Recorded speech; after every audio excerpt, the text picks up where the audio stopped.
All right, so welcome to another lesson. In this lesson, we are going to learn very important topic. What is a component, how to create one, how to create a variant and everything.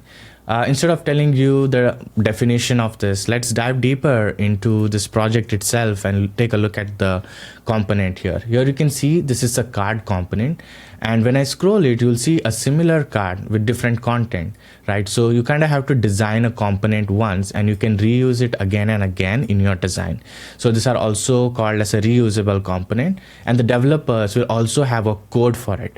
So everything is synced between design and development, so they don't have to develop all the time. You design something, they already have the code and they just update the content. This helps us to be more efficient, and that's where the scalability comes into while designing and everything.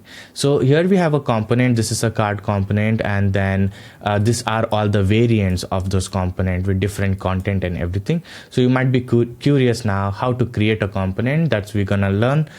So we are going to learn how to create this widget component and how to create a variant of it, and how to go to assets and use this in your design. That's what we're gonna go learn in this lesson.